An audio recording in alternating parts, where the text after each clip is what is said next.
when I was there as a SOC analyst, I actually was so hungry that I made like a lab and I made mistakes, man. I was like a child like in a little box and I was like, "Oh man, I got to do this and that." That's the thing, you can't be afraid to make mistakes, right?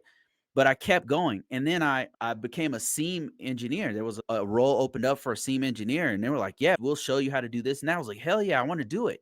And so then I started doing that, and same thing. I had the same attitude like Rob is talking about, like being hungry for knowledge, being inquisitive, wanting to learn more, getting your hands dirty. And every time, what I've noticed is a pattern.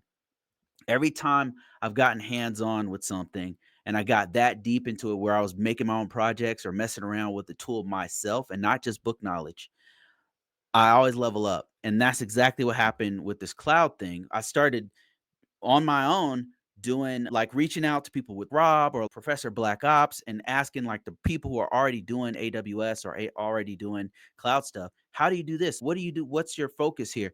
I start asking and then I start getting hands on messing around with it myself. And then I put those projects and stuff and that skill set on my resume because if you know how to do it, if you're familiar with it, you should put it on there. If you have knowledge of it, you should put it on there. If you've done those things, you should put it on there. I've got this whole ecosystem, and I'd love to show you how it works and how I think your product protects stuff like this.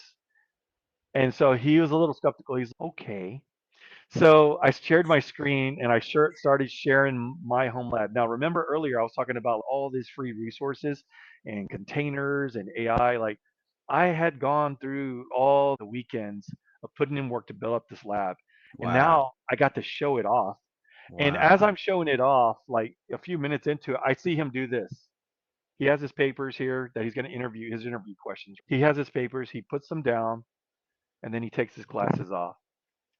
And I knew we were done. We were good. So if you're going to come to an interview, especially if you're younger and you're trying to go for that higher salary range, nobody's saying you can't. Just don't come up and say, I've got training, because that doesn't mean anything to me. That just means you showed up to training. That doesn't tell me what you can do for me. Yes. Show up and show me something. Show me something that you're passionate about, a personal project that you're passionate about. You show me that, I'm a lot more impressed. And now I'm like, this guy can figure stuff out. I can rely on this guy. So just keep that in mind.